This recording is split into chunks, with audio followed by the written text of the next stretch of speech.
Hello everybody and welcome. In this video I'm going to show you how to enable low latency mode or how to disable it for your earbuds HUAWEI Freebuds 7i.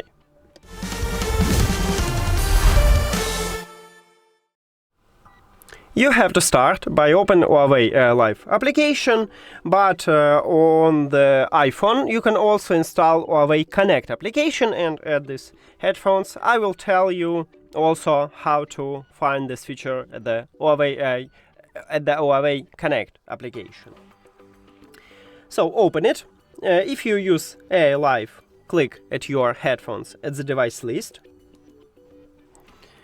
Now, at the AI Life, scroll down, also at the HUAWEI Connect also, but at the AI Life you need to go to the settings, and right here we have Low Audio Latency. To enable this mode, you need to tap one time at the slider near to it.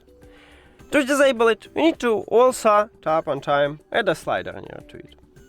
If you use HUAWEI Connect, after you scroll down at the main headphones menu, you need to find Device Settings button, tap at this button, and also you will find at the top Low Audio Latency.